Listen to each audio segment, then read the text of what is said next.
என்னாகமம் புத்தகம் 17ஆம் அதிகாரம் வசனங்கள் 5 முதல் 9 வரை.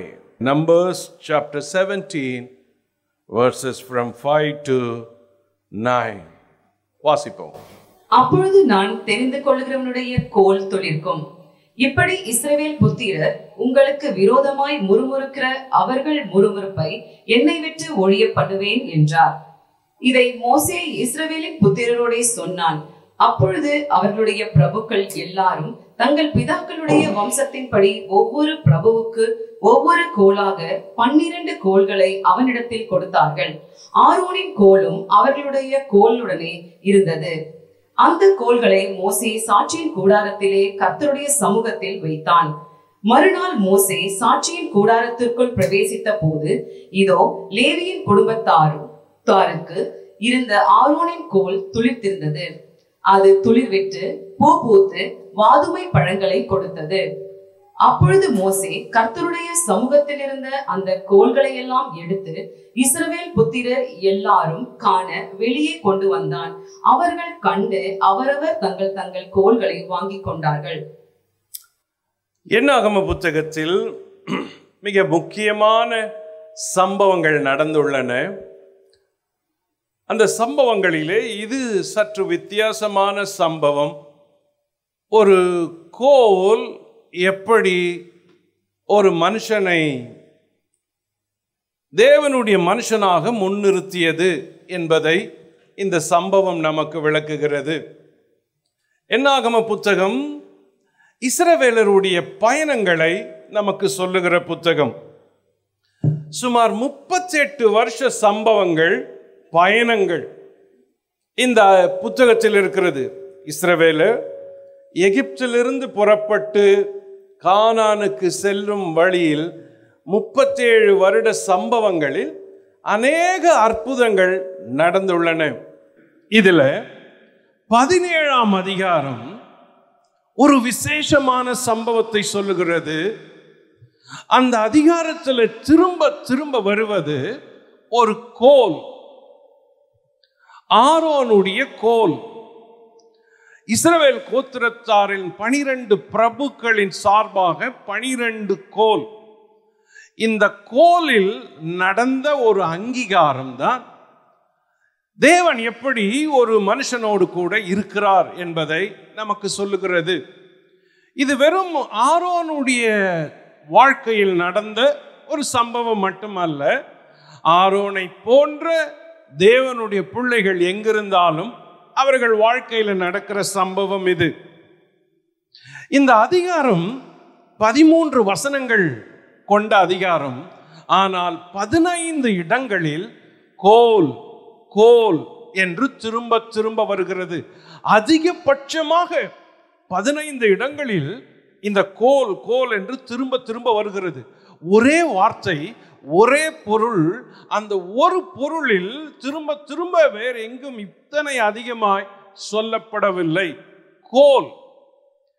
2 வாரங்களுக்கு முன்னால அல்லது 1 வாரங்களுக்கு முன்னால இந்திய தேசத்துல ஒரு பெரிய பேசுபொருள் இருந்தது. அந்த பேசுபொருள் ஒரு செங்கோல். அந்த செங்கோலை இங்கிருந்து கொண்டு போய் பாராளுமன்றத்தில் வச்சதுக்கு பெரிய கொண்டாட்டம், ஆராதனை. அது ஒரு பெரிய விழாவா எடுத்து அந்த செங்கோலுக்கு உரிய ஒரு முக்கிய நிகழ்ச்சியா அதை மாத்தினாங்க.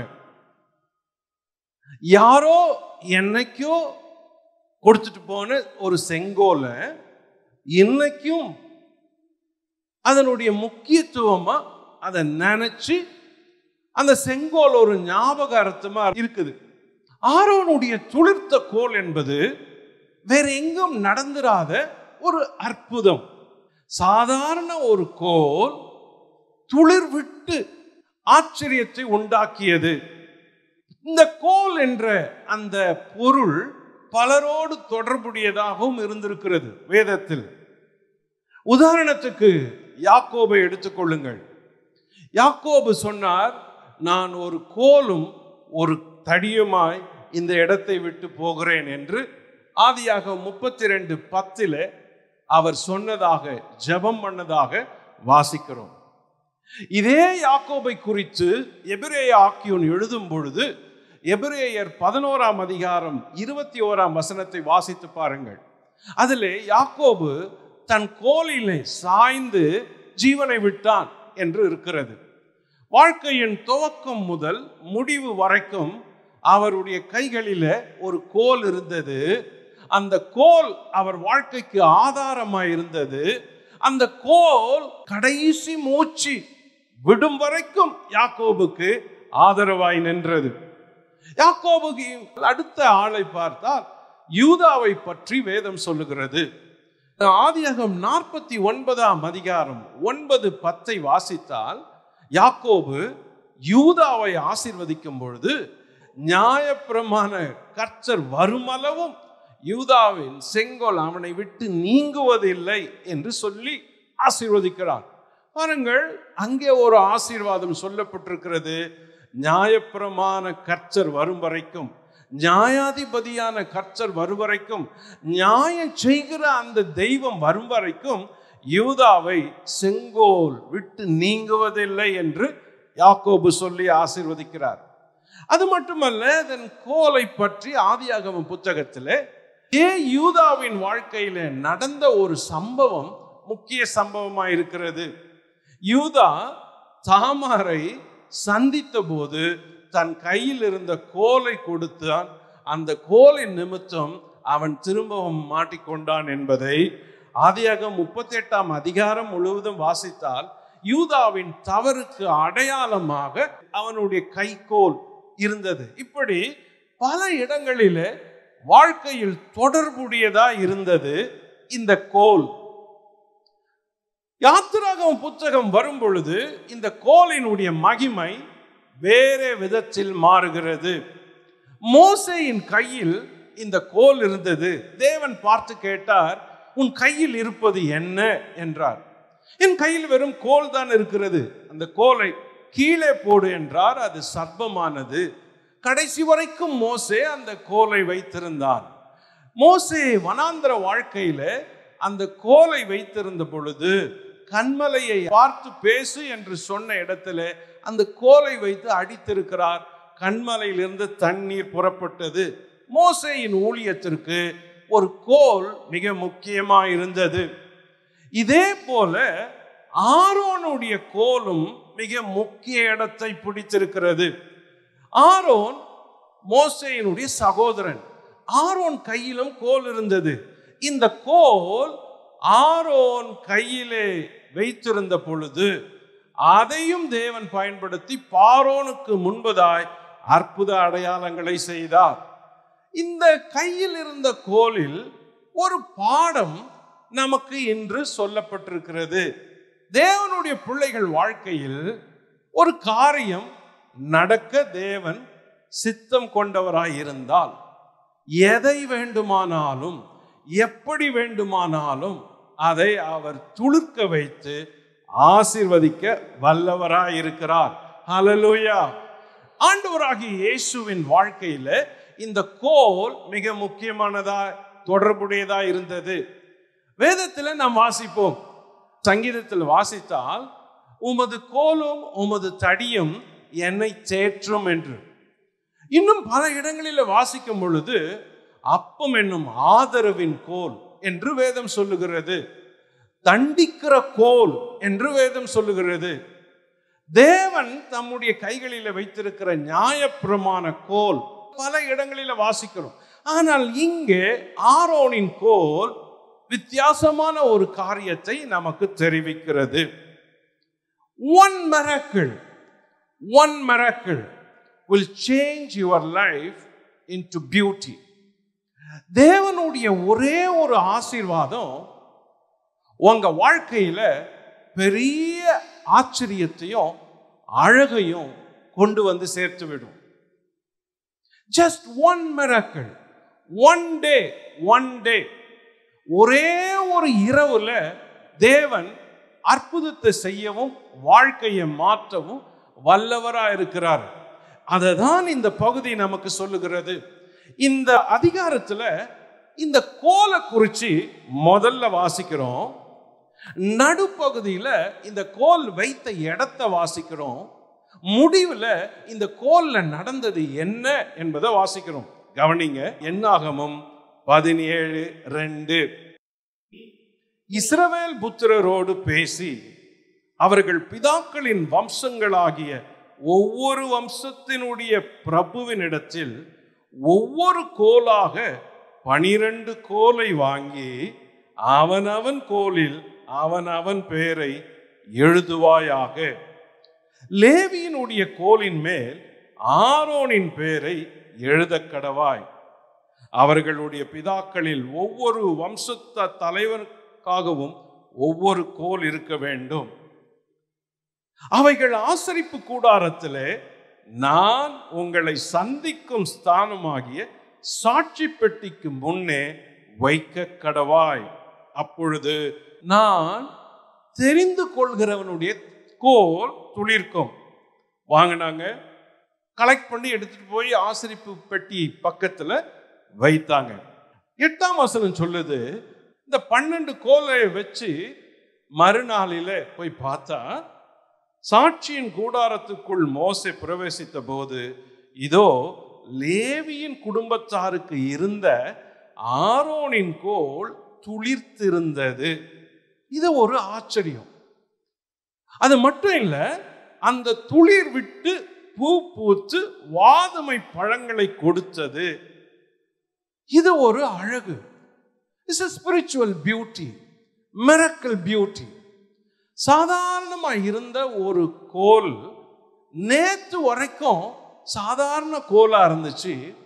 ஒரே ஒரு இரவுல ஆரோனுடைய கோல் துளிர் விட்டுடுச்சு. ஒரு இரவு.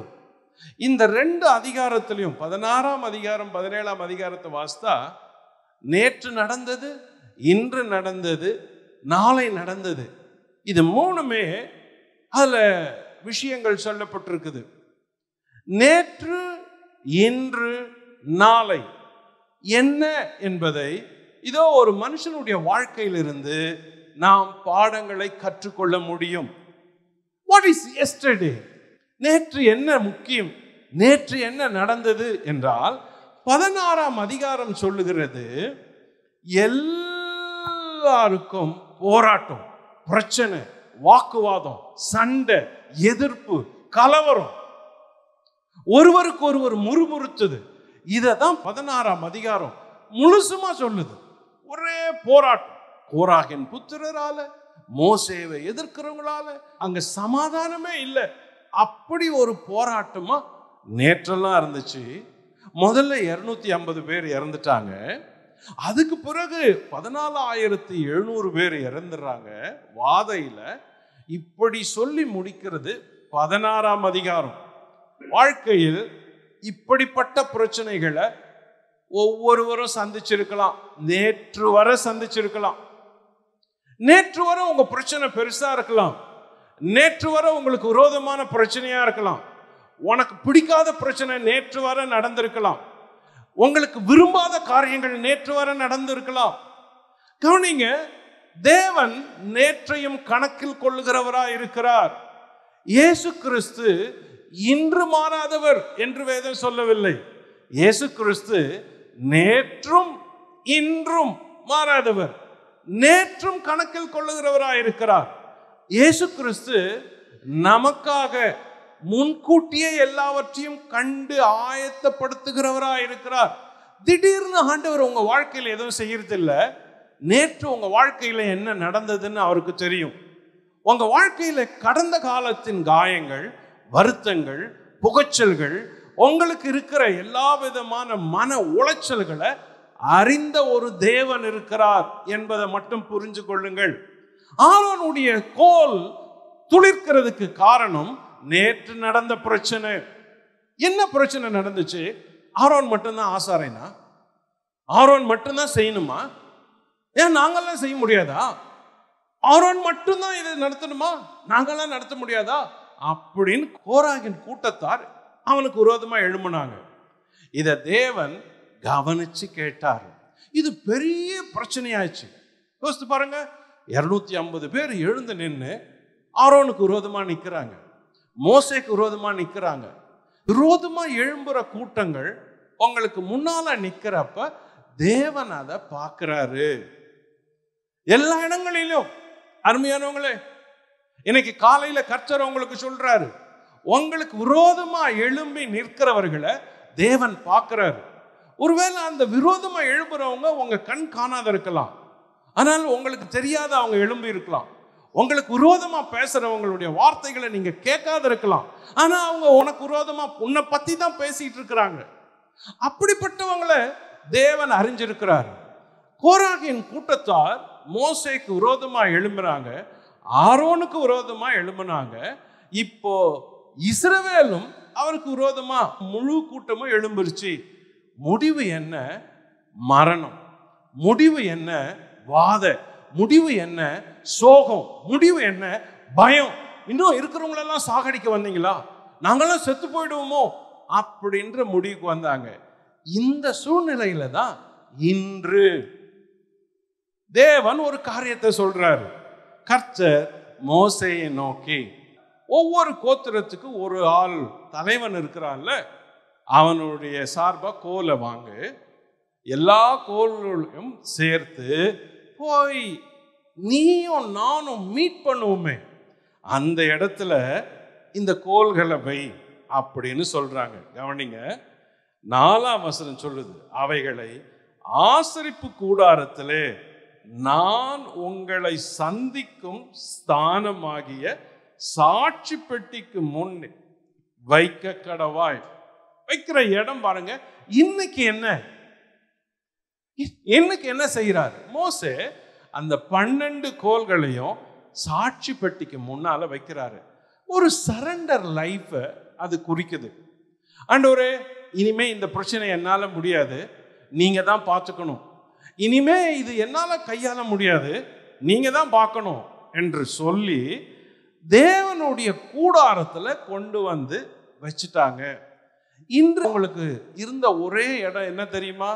தேவனுடைய கூடாரம், தேவனுடைய ஸ்தானம், தேவனுடைய சன்னதி, தேவனுடைய சமூகம். 7ஆம் வசனம் சொல்லுது, அந்த கோல்களை மோசே சாட்சியின் கூடாரத்திலே கர்த்தருடைய சமூகத்திலே வைத்தான். உங்க எஸ்டர்டே எப்படின்னா இருக்கலாம், ஆனா உங்களுக்கு இந்த டுடே இருக்குது இல்ல, இன்று நீங்க செய்ய வேண்டியது இதுதான். உங்கள் காரியங்களை ஆண்டவருடைய சன்னதியில வைத்து விடுங்க, தேவ சமூகத்துல ஒப்பு கொடுத்துருங்க, சாட்சி பெட்டிக்கு முன்னால விட்டுருங்க.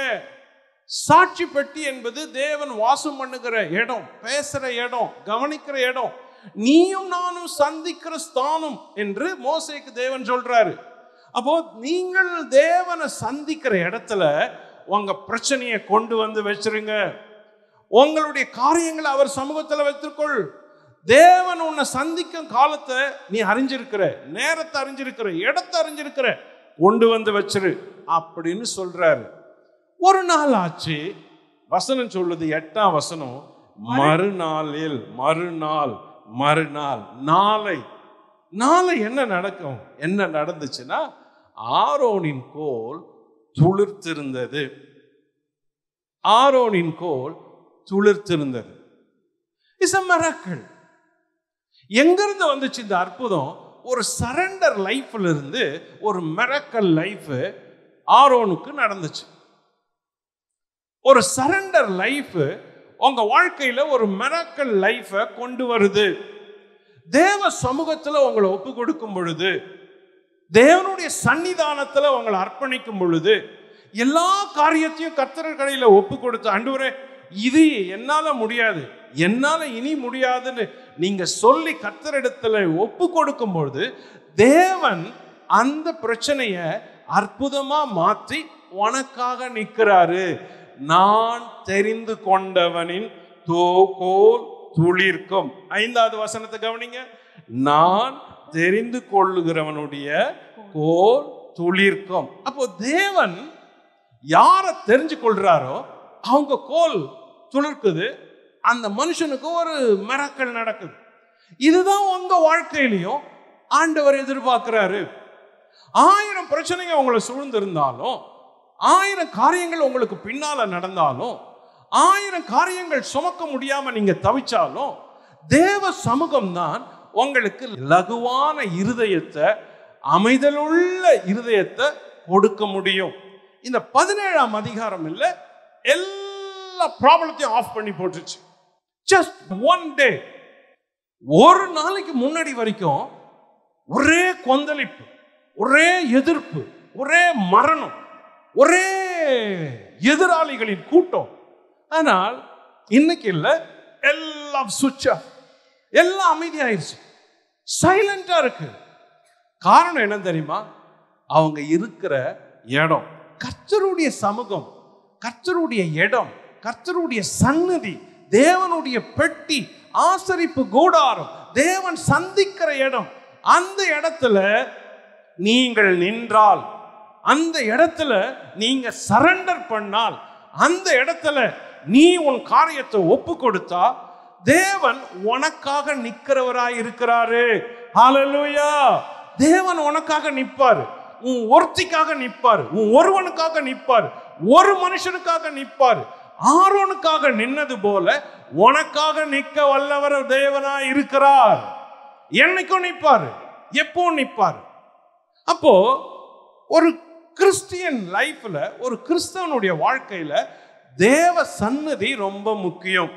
ஆசரிப்பு கூடாரத்தில் வந்தாங்க, பெட்டிக்கு முன்னால நின்னாங்க, பெட்டி அண்டையில வைத்தாங்க, பெட்டி தேவ சமூகமா இருந்துச்சு, மீட்டிங் பிளேஸா இருந்துச்சு.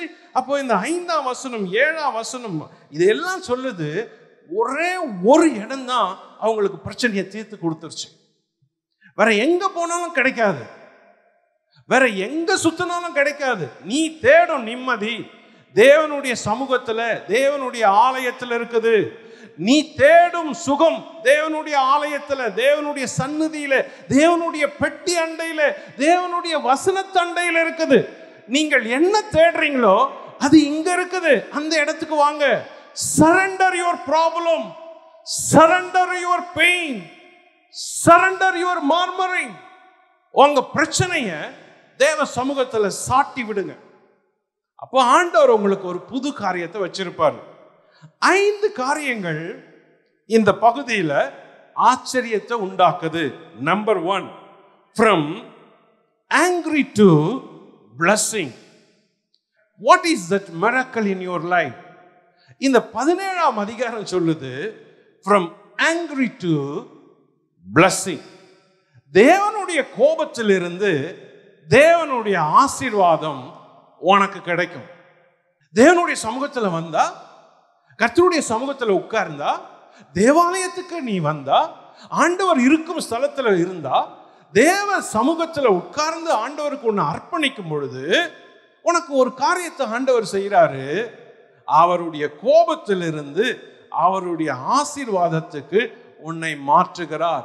That is the miracle. What is the miracle here? இங்க நடந்த அற்புதம் என்ன தெரியுமா? ஒரு அதிகாரம் முன்னாடி வரைக்கும் தேவனுடைய கோபம் பற்றி எரியுது. மோசே சொல்றாரு, ஐயோ வாதை உள்ள வந்துருச்சு, தேவனுடைய கோபம் பற்றி எரியுது அப்படின்னு சொல்லி, நீ கலசத்தை கொண்டுட்டு போ, இறந்தவங்களுக்கும் உயிரோடு இருக்கிறவங்களுக்கும் நடுவுல போய் நில்லு அப்படின்னு சொல்லி ஆரோன் போய் கலசத்தை கொண்டு போய் நிற்கிறாரு. அப்பதான் வாதை நிறுத்தப்பட்டது என்பதை ஒரு அதிகாரம் முன்னால 16ஆம் அதிகாரம் 45 46 படிங்க. 45. இந்த சபையாரை விட்டு விலகி போங்கள், ஒரு நிமிஷத்தில் அவர்களை அதமாக்குவேன் என்றார். அவர்கள் முகங்குப்புற விழுந்தார்கள். மோசே ஆரோனை நோக்கி, நீ தூப கலசை எடுத்து பலிபீடத்தில் இருக்கிற அக்கினியை அதில் போட்டு அதன் மேல் தூபவர்க்கம் இட்டு சீக்கிரமாய் சபையினிடத்தில் போய் அவர்களுக்காக பாவ நிவர்த்தி செய். கர்த்தருடைய சந்நிதியில் இருந்து கடும் கோபம் புறப்பட்டது, வாதை தொடங்கிற்று என்றான். மோசே சொன்னபடி ஆரோன் அதை எடுத்துக்கொண்டு சபையின் நடுவில் ஓடினான். ஜனங்களுக்குள்ளே வாதை தொடங்கி இருந்தது. அவன் தூபவர்க்கம் போட்டு ஜனங்களுக்காக பாவ நிவர்த்தி செய்து செத்தவர்களுக்கும் உயிரோடு இருக்கிறவர்களுக்கும் நடுவே நின்றான். What is the blessing? இங்க என்ன ஆண்டவர் கொடுக்கிறாரு? தேவ சமூகம் என்ன சொல்லுது? என்ன ஆசீர்வாதம் உனக்கு கிடைக்கும்னா, from angry to blessing. எவ்வளோ ஒரு கோபம் வந்துச்சு பாருங்களேன். தேவனுக்கு கோபம் பற்றி எரியுது. இஸ்ரவேல் பாளையத்துல தேவனுடைய கோபம் பற்றி எரியுது. மோசே பதறாரு. ஆரோனுக்கு சொல்றாரு, நீ ஓடு, கலசத்தை எடுத்துட்டு போ, சீக்கிரம் போ, வாதை வந்துருச்சு, தேவனுடைய கோபம் வந்துருச்சு, போய் நில்லு அப்படின்னு சொல்றாரு. இந்த வாதை பெரிய தேவனுடைய கோபத்தினால வாதை வந்துருச்சு. 14,700 people spotted. அப்படிப்பட்ட ஒரு வாதையிலிருந்து மறுநாள் ஆரோனின் கோல் துளிர்த்திருந்தது. ஒரு பெரிய ஆசீர்வாதமா மாறிடுச்சு. அருமையானவங்களே, தேவ சமூகத்தில் உங்களுக்கு என்ன கிடைக்கும்? தேவனுடைய கோபத்திலிருந்து நீங்கள் தப்புவிக்கப்பட்டு தேவனுடைய ஆசீர்வாதத்துக்கு நடத்தப்படுவீங்க. ஹல்லேலூயா! இது ஒரு பெரிய ஆசீர்வாதம். தேவனுடைய கோபம் மட்டும் வந்திருந்தா இன்னைக்கு உயிரோடு இருந்திருக்க மாட்டோம். தேவனுடைய கோபம் உன் மேல பற்றி எரிந்திருந்தா நீ இவ்வளவு காரியத்தை செஞ்சிருக்க மாட்டே, இவ்வளவு நன்மைகளை கண்டிருக்க மாட்டே. என்னைக்கோ விழுந்துட்டு இருப்ப, என்னைக்கோ தள்ளிட்டு இருப்பாங்க, என்னைக்கோ சத்துரு விழுங்கி இருப்பான். இன்னைக்கு வரைக்கும் தேவ கோபம் இருந்து உன்னை தாங்கி தேவ கோபத்திலிருந்து உன்னை தப்புவிச்சு ஒரு ஆசீர்வாதமான வாழ்வுக்கு வழி நடத்தியது ஒரு அற்புதம். It's a miracle. It's a miracle. உங்க வாழ்க்கையில நடந்த அற்புதங்கள்ல இது ஒண்ணு. நீங்க தேவ கோபத்துக்கு தப்பிச்சுட்டு தேவனுடைய ஆசீர்வாதத்துக்கு சுதந்திரமானீங்க. அவன் கோலில் அவன் பெயர் எழுத கடவன். உங்க பேர் கூட கோல்களில் எழுதப்பட்டிருக்குது, ஜீவ புத்தகத்தில் எழுதப்பட்டிருக்கிறது. யோவான் ஸ்நானகர் சொன்னாரு, வரும் கோபத்துக்கு தப்பித்துக் கொள்ளுங்கள் அப்படின்னு. தேவனுடைய கோபம் வந்தா யாரும் தப்பிக்க வைக்க முடியாது. ஆனாலும் ஆண்டவரால நீ தப்பிச்சு இருக்கிற. உன்னை தப்பி வச்சது தேவன். உனக்கு இப்படி ஒரு வாழ்க்கையை ஆசீர்வாதமா வச்சது தேவன். உன்னை உயர்த்தியது தேவன். அவருடைய கோபத்துல மாட்டிக்கொள்ளாதபடி அவருடைய ஆசீர்வாதத்தால நிரம்ப தேவன் உனக்கு வழி செய்திருக்கிறார். கரங்களை உயர்த்தி ஆண்டவருக்கு நன்றி செலுத்துங்கள். ஆண்டவரே உமக்கு ஸ்தோத்திரம். ஆண்டவரே, ஆரோனின் கோல் துளிர்த்தது. இது ஒரு ஆசீர்வாதம். What is the blessing? Number 2, from barren to beauty. ஒண்ணுமே இல்லாத வெறுமையிலிருந்து அழகான ஒரு பொருளாக மாற்றினார். என்ன வெறுமை? முதல்ல இந்த கோலை கவனிங்க. ஜஸ்ட் ராட், அவ்வளவுதான். வசனம் சொல்லுது கோல். வம்சத்தில் இருக்கிற 12 தலைவர்களுடைய கோல், அவ்வளவுதான். அதுல ஒண்ணும் இல்லை, அவன் பேர் மட்டும்தான் இருந்துச்சு. ஆனால் ஆரோனுடைய கோல் இல்ல. மறுநாளில ஆரோனின் கோல் துளிர்த்திருந்தது. 8ஆம் வசனம். அது மறுநாள் மோசே சாட்சியின் கூடாரத்திற்குள் பிரவேசித்த போது இதோ லேவியின் குடும்பத்தாருக்கு இருந்த ஆரோனின் கோல் துளிர்த்திருந்தது.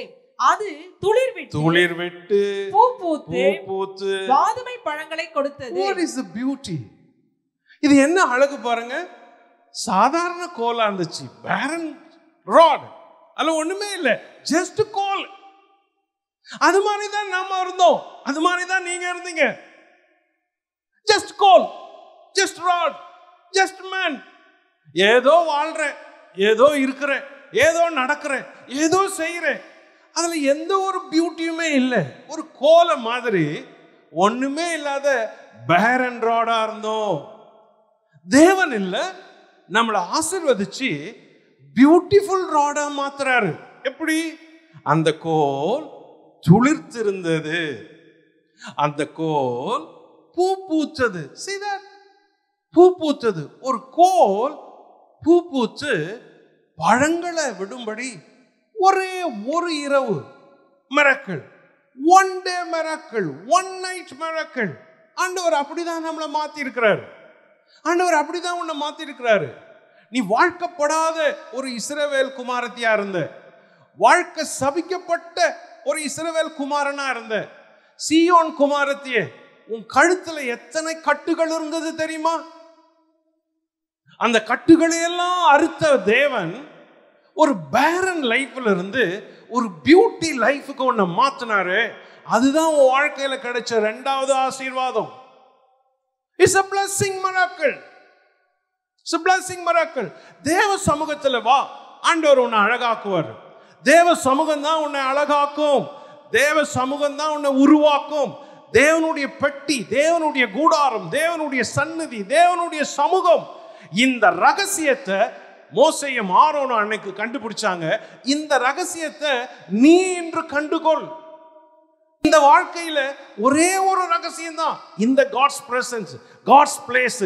இந்த பிளேஸ்ல ஆண்டவருடைய காரியத்துல உன்னை ஒப்பு கொடுத்து, ஆண்டவருக்கு உன்னை விட்டு கொடுத்து சரண்டர் பண்ணிட்டினா, ஆண்டவர் உன்னுடைய ஜஸ்ட் ராட பியூட்டிஃபுல் ராடா மாத்த வல்லவரா இருக்கிறார். பவுல் எழுதுறப்ப 2 மரத்துக்கு ஒப்பிட்டு எழுதுவார். வாசிங்க, ரோமருக்கு எழுதின நிருபம் 11ஆம் அதிகாரம். ரோமர் நிருபம் நம்ம பத்தி சொல்லுது. ஆனா பவுல் அதை உவமையா சொல்றத கவனிங்க. நாம எப்படி இருந்தோம், எப்படிப்பட்ட வாழ்க்கையில தேவன் நம்மளை மாத்தினாரு. ரோமர் 11:17 வசனம். 11:17 of Romans.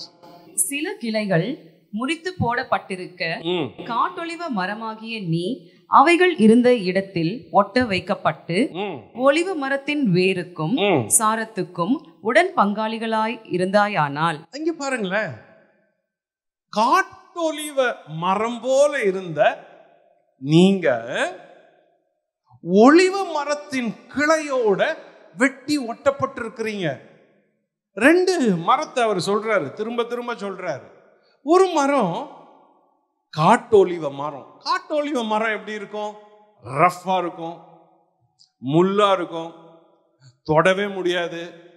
பார்த்தா அதுல எந்த ஒரு ரசனையும் இல்லை, அலங்காரம் இல்லை, ஏதோ ஒரு பூவோ எதுவுமே அதுல இருக்காது, முள்ளு முள்ளா இருக்கும். காட்டொலிவ மரம். அப்படிதான் இருந்தோம் நம்ம வாழ்க்கையில. ஒரு சிலர் வாழ்க்கை அப்படிதான் இருக்குது. கிட்ட போக முடியாது, முள்ளா இருக்குது, எப்பவுமே கோவப்படுறாங்க, எப்பவுமே எரிஞ்சு விடுறாங்க, எப்பவுமே அவங்க கிட்ட எந்த ஒரு அன்பும் இல்லை, ஈரமான வார்த்தை இல்லை. காட்டு மரம் மாதிரி இருக்கிற ஒரு வாழ்க்கை. இன்னைக்கு உலகத்துல ரொம்ப பேருக்கு இந்த மாதிரி இருதயமும் இந்த மாதிரி வாழ்க்கையும் தான் இருக்குது. காட்டு மரம் மாதிரி ஒரு வாழ்க்கையை வாழ்றாங்க. காட்டு மரம் மாதிரி அவனுடைய மனசு இருக்குது. காட்டு மரம் மாதிரி உணர்வுகள் இருக்குது. ரஃப் டஃப், ஒரு கான்சியஸ் கூட குத்தல, ஈவு இல்லை, இரக்கம் இல்லை, உணர்வு இல்லை, தான் செய்யறது தப்பு அப்படின்னு தெரியல. ஆள் ரொம்ப ரஃப்பா இருக்கிறாங்க, காட்டொலிவ மரம் மாதிரி. அப்படி இருந்தவங்களை தேவன் வெட்டி ஒலிவ மர கிளையோட இணைச்சி அந்த காட்டு மரத்தினுடைய குணங்களெல்லாம் மாத்தி ஒலிவ மரத்தின் குணங்களை கொடுக்கிறாராம். ஒலிவ மரத்தின் வேர், ஒலிவ மரத்தின் கிளை, ஒலிவ மரத்தின் கனி அந்த மரத்துக்கு உண்டாகுது. அந்த வசனம் முழுவதும் படிச்சா ஒப்பிட்டு சொல்லிக்கிட்டே வருவாரு. இங்க பாருங்க 18. நீ அந்த கிளைக்கு விரோதமாய் பெருமை பாராட்டாதே. பெருமை பாராட்டுவாயானால் நீ வேரை சுமக்காமல் வேர் உன்னை சுமக்கிறது என்று நினைத்துக்கொள். நான் ஒட்ட வைக்கப்படுவதற்கு அந்த கிளைகள் முறித்து போடப்பட்டது என்று சொல்லுகிறாய். நல்லது, அவிசுவாசத்தில் அவைகள் முறிந்து போடப்பட்டன, நீ விசுவாசத்தினாலே நிற்கிறாய். மேட்டிமை சிந்தையா இராமல் பயந்திரு. சுபாவ கிளைகளை தேவன் தப்ப விடாதிருக்க உன்னையும் தப்ப விட மாட்டார். அப்படி சொல்லிட்டே வருது.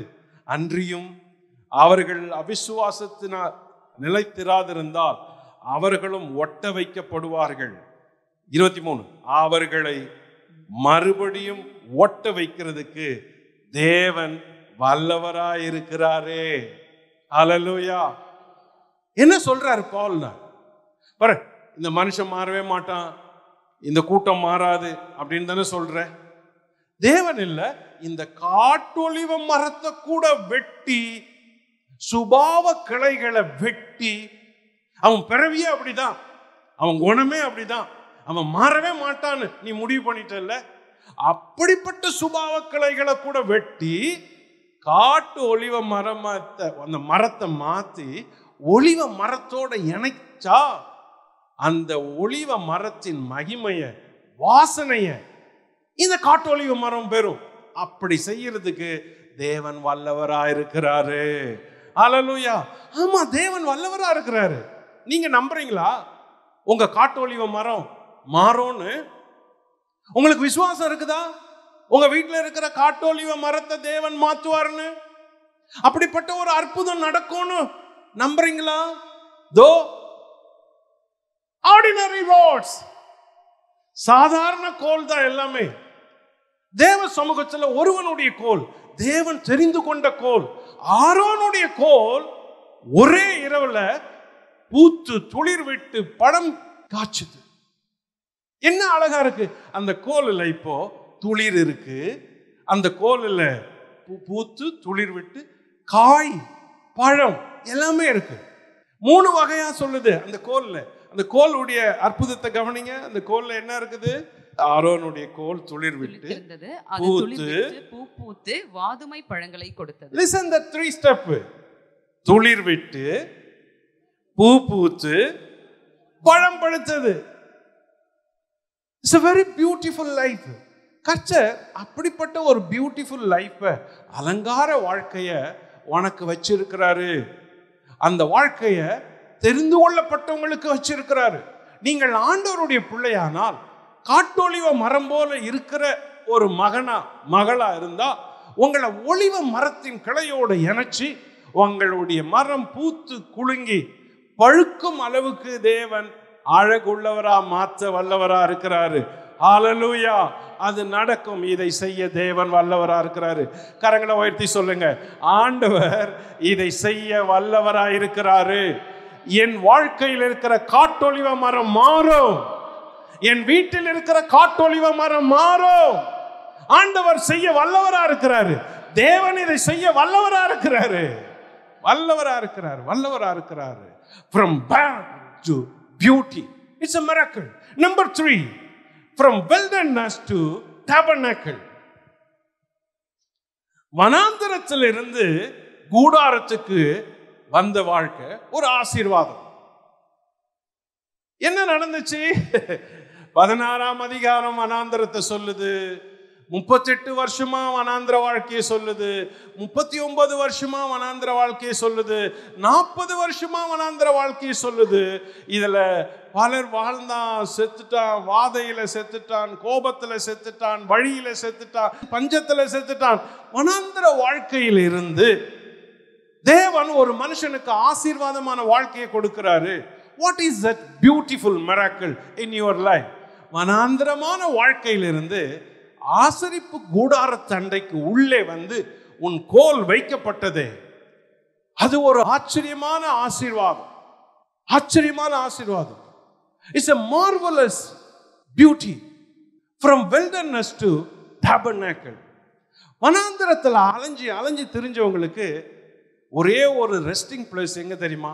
tabernacle தான். தேவ சமூகம் தான், தேவனுடைய இடம் தான், தேவனுடைய வார்த்தை தான். கர்த்தர் எங்க இருக்கிறாரோ அங்க நீ இருந்தினா உனக்கு இந்த வனாந்திர வாழ்க்கையின் அலைச்சல் முற்று போயிடும். ரொம்ப பேருக்கு வாழ்க்கை சலிச்சு போச்சு. என்ன செய்யறதுன்னு தெரியாம கலைச்சு போச்சு. கலைச்சு போனவங்க உங்கள அநேகர் இருக்கிறீங்க. ரொம்ப பேர் ஓடி ஓடி ஓடி கலைச்சு போய் நிக்கிறீங்க. இல்ல, உங்களுக்கு ரெஸ்ட் இல்லை, மனசுல நிம்மதி இல்லை, ஒரு திருப்தி கூட இல்லை. Physically tired, mentally tired, spiritually also tired. கலைச்சு போய் இருக்கிற தோ திரும்ப நீ வர வேண்டிய இடம் tabernacle, ஆசரிப்பு கூடாரம், தேவ சமூகம், கர்த்தருடைய பெட்டி, நான் உன்னை சந்திக்கும் இடம். தேவ சன்னதியில நீ வந்தா இந்த வனாந்தரத்தில் இருக்கிற கலைப்பு உன்னை விட்டு போயிடும். ஸ்பிரிச்சுவல் ட்ரைனஸ் இருக்குது இல்ல, அது ரொம்ப உங்களை அழுத்தி சோறு உள்ளவங்களை ஆக்கிடும். ரொம்ப பேருக்கு இந்த ஸ்பிரிச்சுவல் ட்ரைனஸ் இருக்கு. எவ்வளோ ஜெபம் பண்ணிட்டோம், ஒன்றும் நடக்கலை, அது ஒரு ட்ரைனஸ். எவ்வளோதான் ஆண்டவரை தேடணும், எவ்வளோதான் காத்திருக்கிறது, எவ்வளோதான் கேட்கறது, எவ்வளோதான் கர்த்தருடைய சமூகத்தில் உபவாசம் பண்றது, ஒண்ணுமே நடக்கல. இல்ல, இது ஸ்பிரிச்சுவல் ட்ரைனஸ். உங்களை அழுத்தி அழுத்தி அழுத்தி அழுத்தி அழுத்தி உங்களை விசுவாசத்தை எல்லாம் வேர்களை எல்லாம் கட் பண்ணி விட்டுரும். திரும்ப உங்களுக்கு ஜெபிக்க மனசு வராது, ஜெபம் பண்ண மனசு வராது, உபவாசிக்க மனசு வராது, பழைய விசுவாசம் வராது, போல்ட்னஸ் வராது. என்ன பண்றது? எவ்வளோ ஜெபம் பண்ணிட்டேன். அந்த இடத்துல நீங்க நிக்கலாம். என்ன பண்ணிட்டேன், இனிமே எனக்கு என்ன நடக்க போகுது, அப்படி நிக்கலாம். அருமையானவங்களே, எத்தனை கோள்கள் இங்க இருந்தாலும் தேவன் தெரிந்து கொண்டவனுடைய கோல் துளிர்த்தது, ஆச்சரியமா துளிர்த்தது. காரணம் என்னன்னா, வனாந்தரத்துல நடந்து வந்தவர்கள் கடைசியா அவர்கள் கண்டுபிடிச்சது, ஆசரிப்பு கூடாரத்துக்குள் என்னுடைய கோலை வைச்சா ஆண்டவர் எல்லாத்தையும் பார்த்து கொள்வார் அப்படின்ற ஒரு ரகசியம்தான். It's a miracle. தேவ சமூகத்தை பிடிச்சுக்குங்க. ஆண்டவர் உங்க வாழ்க்கைய, உங்க அலைச்சலை மாற்றி உங்களை சமாதானம் உள்ள இடத்துல கொண்டு வந்து வைப்பாரு. ஹல்லேலூயா. From wilderness to tabernacle, go to tabernacle, choose the tabernacle. அதுதான் உனக்கு சமாதானத்தின் சந்நிதி, நிம்மதியின் சந்நிதி. அது மட்டும்தான், அது மட்டும்தான். அப்போ அந்த இடத்த நீங்க விட்டுடவே கூடாது. Number 4, from murmuring to miracle. முறுமுறுப்பிலிருந்து ஒரு அற்புதம். இந்த கோல் துளுத்துச்சு இல்ல, இது ஒரு ஆச்சரியமான காரியம். அந்த ஆச்சரியமான காரியம் நமக்கு சொல்றது என்ன? அந்த ஆச்சரியமான நிகழ்ச்சி உனக்கு சொல்லுவது என்ன? எல்லாரும் வாழ்றாங்க, எல்லாருடைய கோல் இருக்குது, எல்லாரும் இருக்கிறாங்க, நீயும் அவர்கள ஒன்னா இருக்கிற. ஆனா உன் கோல் மட்டும் துளிர்க்கணும். அதுக்கு என்ன வழி? தோ from murmuring to miracle. உனக்கு உன் முறுமுறுப்பிலிருந்து வெளியே வந்தீங்கன்னா உனக்கு ஒரு அற்புதத்தை தேவன் வச்சிருக்கிறாரு. இதுதான் ரகசியம். இங்க 5ஆம் வசனம் சொல்றத கவனிங்க. 5ஆம் வசனம், அப்பொழுது நான் தெரிந்து கொள்ளுகிறவனுடைய கோல் துளிர்க்கும். இப்படி இஸ்ரவேல் புத்திரர் உங்களுக்கு விரோதமாய் முறுமுறுக்கிற அவர்கள் முறுமுறுப்பை என்னை விட்டு ஒழிய பண்ணுவேன். அவர்கள் முறுமுறுப்பை ஒழிய பண்றதுக்கு ஒரு அற்புதத்தை செஞ்சார். இந்த முறுமுறுப்பை ஒழிய பண்ண பிறகுதான் ஒரு அற்புதம் நடந்துச்சு. அப்ப நம்ம வாழ்க்கையில கூட இதுதான். ஆண்டவரே, என் முறுமுறுப்பை என்னை விட்டு எடுத்து போட்டுறோம், எனக்கு ஒரு அற்புதத்தை தாரும். இஸ்ரவேல் மக்களுடைய வாழ்க்கையிலிருந்து கற்றுக்கொள்ள வேண்டிய எச்சரிப்பான செய்திகள், பாடங்கள் ரொம்ப இருக்குது. ஏன் யாத்திராகமம், லேவியராகமம், எண்ணாகமம், உபாகம் 4 பெரிய புத்தகங்கள் ஒரே ஒரு கூட்டத்தை பத்தி பேசுது? அந்த இஸ்ரவேலர் இன்னைக்கும் இருக்கிறாங்களா? அந்த இஸ்ரவேலரை குறித்து படிக்கிறதுனால இன்னைக்கு உனக்கும் எனக்கு என்ன லாபம், என்ன பலன், என்ன நன்மை? தோ அன்னைக்கு அவர்களுக்கு நடந்தவைகள் இன்னைக்கு அவர்களை பத்தி படிக்கிற உனக்கும் நடக்கலாம். அன்னைக்கு நடந்த எச்சரிப்புகள் இன்னைக்கு வாழ்ற நமக்கும் எச்சரிப்புகள். கொரிந்தியருக்கு பவுல் எழுதும் பொழுது அப்படிதான் எழுதுறாரு. இதோ இவைகள் எல்லாம் நமக்கு எச்சரிப்புக்காக எழுதப்பட்டிருக்கிறது. எல்லா நிருபங்களும் இந்த இஸ்ரவேல் மக்களை கம்பேர் பண்ணி பேசுது நமக்காக, நம்மோட. இஸ்ரவேல் மக்களுடைய வாழ்க்கை, கிறிஸ்தவ வாழ்க்கை, விசுவாசிகளோட கம்பேர் பண்ணி நிருபங்கள் பேசுது. ரோமர் நிருபம், கொரிந்தியர் நிருபம், பிலிப்பியர் நிருபம், கலாத்தியர் நிருபம், எபிரேயர் நிருபம், எல்லாமே என்ன சொல்லுதுன்னா, பாரு அவங்கள பாரு, அவங்களுக்கு அது நடந்துச்சு இல்ல, உனக்கு கூட இருக்கலாம். அவங்களுக்கு அது கிடைச்சது இல்ல, உனக்கு கூட கிடைக்கலாம். அவங்களுக்கு அற்புதம் நடந்துச்சு இல்ல, உனக்கு கூட நடக்கலாம். அவங்களுக்கு விடுதலை வந்தது இல்ல, உனக்கு கூட வரலாம். அவங்களுக்கு தேவன் தண்ணீரை தந்தாரு, உனக்கும் தருவார். அவருக்கு மன்னாவை கொடுத்தாரு, உனக்கும் தருவார். அவர்களுக்காக தேவன் யுத்தம் பண்ணாரு, உனக்கும் கொடுப்பாரு. அவர்கள் வனாந்திர வாழ்க்கையை முடிச்சு வச்சாரு, உனக்கும் வனாந்திர வாழ்க்கையை முடிச்சு வைப்பாரு. ஆனால் அவர்களை மாதிரி நீ முறுமுறுக்காத. அவங்க முறுமுறுத்ததுனால அற்புதத்தை இழந்தாங்க, முறுமுறுத்ததுனால கால தாமதமாச்சு, முறுமுறுத்ததுனால 40 years அலைஞ்சாங்க. உனக்கு அப்படி நடக்க கூடாது. சீக்கிரமா நடக்கணும். மிராக்கிள் 1 nightல நடக்கணும் உனக்கு. ஆரோனின் கோல் துளிர்த்ததுக்கு ரொம்ப நாள் போகல. ஒரு வாரம் இல்ல, ஒரு மாசம் இல்ல, just one night. அப்படிதான் இன்ஸ்டன்ட் மிராக்கிள் உனக்கு நடக்கணும் சிஸ்டர், உனக்கு நடக்கணும் பிரதர். அப்படிப்பட்ட மிராக்கிள் உனக்கு நடக்கணும்னா ரிமூவ் தட் மர்மரிங். எல்லா முறுமுறுப்பை தள்ளுங்க, கோபத்தை தள்ளுங்க, வெறுப்பை தள்ளுங்க, ஆண்டவர் சமூகத்தில் ஒப்பு கொடுங்க. கர்த்தாவே என்னை பாரும், நான் உம்முடையவன், நான் உம்முடையவள், என்னை ஒப்பு கொடுக்கிறேன் அப்படின்னு ஆண்டவர் சமூகத்தில் எல்லாவற்றையும் ஒப்பு கொடுத்தா ஒரு அற்புதம் உங்களுக்கு ஃபாஸ்டா நடக்கும். ஒரே இரவுல நடந்த அற்புதம் மாதிரி. Number 5, what is that miracle? From rod to fruit. ஒரு சாதாரண கோல் தான், ஆனா அதனுடைய முடிவு பழம். அந்த கோல் துளிர்த்ததை கவனிங்க. 8ஆம் வசனம் சொல்லுது, ஆரோனின் கோல் துளிர்த்திருந்தது, அது துளிர் விட்டு பூ பூத்து வாதுமை பழங்கள் ஃப்ரூட்ஸ். ஜஸ்ட் ராடா தான் இருந்துச்சு, ஒரே கோல் தான், சாதாரண கோல் தான். ஆனால் முடிவு என்ன தெரியுமா? தேவனால் தெரிந்து கொண்ட அந்த மனுஷனுடைய கோல் துளிர்த்து பூத்து பழம் விட்டது. ஃப்ரூட்ஃபுல் லைஃபுக்கு அடையாளமா இருக்குது. அதுதான் நம்மளுடைய கடைசி எல்லையா இருக்கும். நம்ம வாழ்க்கை முதல்ல ஒரு கோலை போல இருக்கலாம், ஆனா அது அப்படியே இருக்கக்கூடாது. அது துளிர் விடணும். துளிர் விட்டால் அது ஒரு ஆவிக்குரிய வாழ்க்கைக்கு அடையாளம். ஏசாயா 11:1 சொல்லுது, ஈசாயின் அடிமரத்திலிருந்து ஒரு துளிர் தோன்றிற்று. வாசிங்க ஏசாயா 11:1. ஈசா என்னும் அடிமரத்திலிருந்து ஒரு துளிர் தோன்றி அவன் வேர்களில் இருந்து ஒரு கிளை எழும்பி செழிக்கும். இயேசுவின் வாழ்க்கையிலே ஒரு துளிரை போல அடையாளமா இருக்கு. இயேசுவின் வாழ்க்கையே ஒரு துளிர்.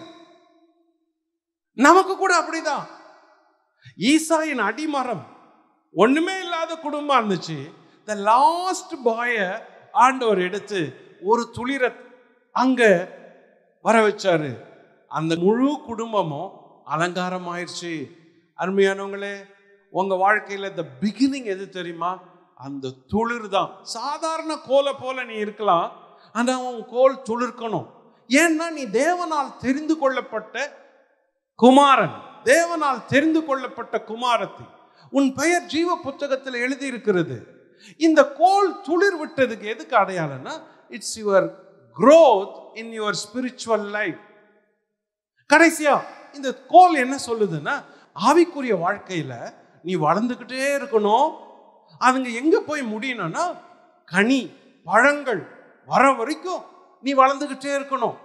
ஜஸ்ட் பிகினிங்ல ராடா இருக்கலாம், உங்களுக்கு ஹார்டா இருக்கலாம், வெறுமையா இருக்கலாம், பர்னா இருக்கலாம், பெயின்ஃபுல்லா இருக்கலாம், பிளெஸிங் இல்லாம இருக்கலாம், ஆங்கிரியா இருக்கலாம்.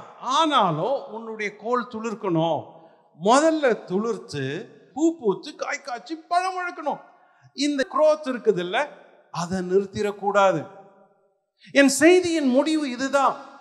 ஜீவ புத்தகத்துல பெயர் எழுதப்பட்ட ஒரு ஆரோனுடைய குமாரத்தி, ஆரோனுடைய குமாரன் அப்படின்னா உன்னுடைய கோல் எப்பவுமே துளிர்த்து இருக்கணும்.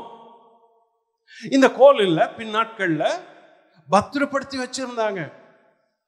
ஆசரிப்பு கூடாரத்துல கிருபாசனத்துல தேவனுடைய உடன்படிக்கை பெட்டிக்குள்ள 3 பொருள் இருந்துச்சு. அந்த 3 பொருள் என்ன தெரியுமா? மன்னா வைக்கப்பட்ட பொற்பாத்திரம், மோசேனால் வாங்கி வைத்த தேவனுடைய கற்பலக, ஆரோனுடைய துளிர்த்த கோல். எபிரேயர் நிருபம் எழுதுறப்ப இந்த நிருபம் இதை கோடிட்டு காட்டுது. எபிரேய ஆக்கியோன் இதை எழுதுவார். வாசிங்க, அந்த பெட்டிக்குள்ள என்ன இருந்துச்சுன்னு சொல்றது. Chapter 9 verse 4. 9:4 வாசிங்க. அந்த பெட்டிக்குள்ள இருந்தது, அதிலே பொன்னார் செய்த தூப கலசமும் முழுவதும் பொற்றகடு பொதித்திருக்கப்பட்ட உடன்படிக்கை பெட்டியும் இருந்தன. அந்த பெட்டியிலே மன்னா வைக்கப்பட்ட பொற்பாத்திரம், ஆரோனுடைய தளிர்த்த கோலும், ஆரோனுடைய கோல், உடன்படிக்கையின் கற்பலகைகளும் இருந்தன. 3 பொருள் உள்ள இருந்துச்சு இந்த பெட்டிக்குள்ள. எவ்வளவு நாள்? பின்னாட்கள் எல்லாம் வச்சிருந்தாங்க, பத்திரப்படுத்தி வச்சிருந்தாங்க. இந்த 3 பொருளும் எதை ஞாபகப்படுத்துது? ஒன்று மன்னா வைத்த பொற்பாத்திரம், 2 ஆரோனுடைய துளிர்த்த கோல், 3 10 கட்டளைகள் அடங்கிய 2 கற்பலகைகள். Listen, see the triangle. ஒரு பெட்டிக்குள்ள 3 பொருள் இருக்குது. அந்த 3 பொருளும் நிரந்தரமா வச்சிருக்கிறாங்க, ரொம்ப வருஷமா வச்சிருக்கிறாங்க, கூடாரத்துக்குள்ள வச்சிருக்கிறாங்க. அந்த கூடாரத்துக்குள்ள வச்சிருக்கிற அந்த அர்த்தம் என்ன அப்படின்னு பாத்தீங்கன்னா, இந்த 3 பொருளும் உங்களுக்கு 3 விதமான காரியத்தை சொல்லுது. God will meet your food problem. தேவன் உன்னுடைய சாப்பாட்டு காரியத்தை சந்திக்க வல்லவரா இருக்கிறாரு. ஹல்லேலூயா. மன்னா வைத்த பொற்பாத்திரம் என்ன சொல்லுது தெரியுமா? இஸ்ரவேல் மக்களுக்கு 40 வருஷமா ஆச்சரியமா மன்னா பொழிஞ்சுக்கிட்டே இருந்துச்சு. தோ சாம்பிள் வெசல் மட்டும் இல்ல, இது ஞாபகார்த்த பாத்திரம். இந்த பாத்திரத்தை உள்ள கிளாஸ்ல வச்சிருப்பாங்க, வீட்டுல வச்சிருப்பாங்க, டேபிள்ல வச்சிருப்பாங்க, பீரோல வச்சிருக்கலாம். ஆனால் தேவ சமூகத்துல இந்த பெட்டிக்குள்ள எப்பவுமே ஞாபகமா இருக்குது. தேவ சமூகத்துக்கு உள்ள வர ஒவ்வொருவரும், பெட்டிக்கு முன்னால வர ஒவ்வொருவரும் என்ன தெரிஞ்சுக்கலாம் தெரியுமா? தேவன் எனக்கு ஆச்சரியமா போஷிக்க வல்லவரா இருக்கிறாரு. அதுதான் பாடம், அதுதான் ஞாபகப்படுத்தது. மன்னா வைத்த பொற்பாத்திரம். அருமையானவங்களே, தேவன் உன்னை போஷிக்க வல்லவரா இருக்கிறாரு. இந்த வாரம் மட்டும் இல்ல, இந்த மாசம் மட்டும் இல்ல, இந்த வருஷம் மட்டும் இல்ல. வாக்கு பண்ண ஆண்டவர் கடைசி வரைக்கும் உன்னை கைவிட மாட்டேன்னு சொல்லி இருக்கிறாரு. அவர் உன்னை போஷிக்க வல்லவரா இருக்கிறார். மன்னா வைத்த பொற்பாத்திரம். நம்பர் 2, ஆரோனின் துளிர்த்த கோல் உள்ள இருக்குது பெட்டிக்குள்ள. என்ன அடையாளம்? பாரு, நீ ஸ்பிரிச்சுவல் லைஃப்ல வளர்ந்துகிட்டே இருக்கணும். நீ சாதாரண கோல் தான், ஆனா நீ துளிர் விடணும், நீ பூ பூக்கணும், நீ காய் காய்க்கணும், நீ பழம் பழுக்கணும். grow in God. தேவனுக்குள்ள வளர்ந்து கொண்டே இரு, நின்னுடாத. நீ அப்படியே துளிர் விட்டுட்டு நிற்காத, பூ பூத்து நிற்காத, காய் காய்ச்சி நிற்காத. லாஸ்ட் வரைக்கும், பழம் பழுக்கிற வரைக்கும் உன் லைஃப் போய்கொண்டே இருக்கணும். growing in your spiritual life. grow. அததான் சொல்லுது. 3வது பெட்டிக்குள்ள என்ன இருக்கு தெரியுமா? 10 கட்டளைகள் அடங்கிய 2 கற்பலகைகள். எதுல வளரணும்? தோ இந்த வசனம் சொல்லுது, இந்த கற்பலைகள் சொல்லுது. இந்த வசனத்தை பார்த்து பார்த்து வளரு. அப்போ இந்த வசனம், இந்த ஆண்டவர் கட்டளை, இந்த ஆண்டவருடைய உடன்படிக்கை, இந்த ஆண்டவருடைய வசனம் இந்த பெட்டிக்குள்ள இருக்குது இல்ல, இதன்படி நீ நடந்தா நீ வளருவ. நீ வளர்ந்தா நீ சாப்பிடுவ. நீ சாப்பிட்டா நான் எல்லாவற்றையும் உன்னை கொண்டு ஆச்சரியமாய் நடத்துவேன் என்பதுதான் அடையாளம். ஹல்லேலூயா. God will meet your need. God will do a miracle in your life. God will help you in your wilderness. God, you bring the miracle and change your name into fame. தேவன் எல்லாருக்கும் மத்தியில ஆரோனுடைய கோலை மட்டும் புகழ் பெற்றதா, சிறந்ததா, ஞாபகார்த்தமா புகழ் பெற்றதா மாத்தி வச்சாருல்ல, அதே போலத்தான் உன்னை தெரிஞ்சு கொண்டா ஆண்டவர் உனக்காக அதை செய்வாரு. ஆண்டவர் உன் பேரை எழுதியிருந்தா உனக்காக அதை செய்வாரு. நான் ஜீவனையும் மரணத்தையும் அறிந்தவனா இருக்கிறேன், ஆனா ஜீவனை பேசுறேன். பல நேரங்களில் யோசிக்கிறேன், ஏன் நம்ம பாசிட்டிவா பேசிட்டு இருக்கிறோம்? இதுதான் உண்மை. இந்த உலகம் சபிக்கப்பட்ட உலகம். இங்க மரணமும் இருக்குது, ஜீவனும் இருக்குது. எதை பேசுறது? நான் ஜீவனை பேசுகிறேன், ஏனென்றால் இந்த வேதம் ஜீவனை பேசுகிற வேதமா இருக்குது. உனக்கு ஜீவன் கொடுக்கிறதா இருக்குது. சாபமா ஆசீர்வாதமா? இந்த உலகம் சாபம் நிறைஞ்ச உலகம். சாபமா ஆசீர்வாதமா? நான் ஆசீர்வாதத்தை தேர்ந்தெடுத்து ஆசீர்வாதத்தை பேசுறேன். ஏன்னா சபிக்கப்பட்ட இந்த உலகத்துக்கு ஆசீர்வாதத்தை சொல்ல வேண்டியதா இருக்குது. ஆகையினால ஆசீர்வாதத்தை பேசுறேன். ஆரோனுடைய கோல் துளிர்த்தது போல உன் கோல் துளிர்க்கும். ஆரோனுக்கு தேவன் உதவி செஞ்சது போல உனக்கும் உதவி செய்வார். ஆரோனுக்கு வந்த எல்லா பிரச்சனைகளின் மத்தியில தேவன் அவனுக்காக நின்னது போல உனக்காக நிற்பார். இதை செய்ய தேவன் வல்லவரா இருக்கிறாரு. காட்டொளிவ மரமா இருந்தாலும் ஒளிவ மரத்தின் கிளையோட உன்னை இணைக்க வல்லவர். உன்னுடைய பெயர கோல்களில் மட்டுமல்ல, ஜீவ புஸ்தகத்திலும் பரலோகத்திலும் எழுதி வச்சிருக்கிற வல்லவரா இருக்கிறாரு. ஆகவே அந்த அற்புதம் வாழ்க்கையில தொடர்ந்து நடக்கும். அப்படிப்பட்ட காரியத்துல கர்த்தர் உனக்கு உயர்வையும் மேன்மையும் மகிமையும் கொடுக்க வல்லவரா இருக்கிறாரு. எல்லாரும் ஒரு நிமிஷம் எழுந்திருப்போம். ஆண்டவரை பார்த்து சொல்லுவோம், ஆண்டவரே, என் வாழ்க்கையில எம்டியா இருக்கிற ஸ்பேஸ் எல்லாம் நீங்க தான் நிரப்பணும்னு சொல்லுங்க. ஆண்டவரை பார்த்து ஒரு நிமிஷம் ஜெபம் பண்றீங்களா? ஒரு நிமிஷம் சரண்டர் யுவர் லைஃப். டேபர்நாக்கிளுக்கு வாங்க, ஆசரிப்பு கூடார தண்டை வாங்க, தேவனுடைய பெட்டி அண்டைக்கு வாங்க. எல்லா கோள்களும் அங்க வச்சது போல உங்களுடைய வாழ்க்கை அங்க வைக்கப்படட்டும். உங்களுடைய கவலைகளை அங்க வைங்க, உங்க போராட்டங்களை அங்க வைங்க, உங்க பலவீனங்களை வைங்க, உங்க சுகவீனங்களை வைங்க. சலிப்பு கொண்டு வருகிற போராட்டங்கள் ஏராளமா இருக்குது. அதுதானே உங்களுக்கு கஷ்டம், அதுதானே உங்களை நடக்க விடல, அதுதானே உங்களை சிக்கி இழுக்குது. அங்கதானே நீங்க தடுமாறி இருக்கிறீங்க. நீங்க நாளைய குறிச்சு ஏன் யோசிக்கிறீங்க? தேவனிடத்துல இன்னைக்கு வாங்க. ஒரு ராத்திரி போதும் தேவன் உனக்கு அற்புதம் செய்ய. ஒரு நாள் போதும் தேவன் உனக்கு அற்புதம் செய்ய. ஒரே ஒரு செகண்ட் போதும் தேவன் உனக்கு அற்புதம் செய்ய.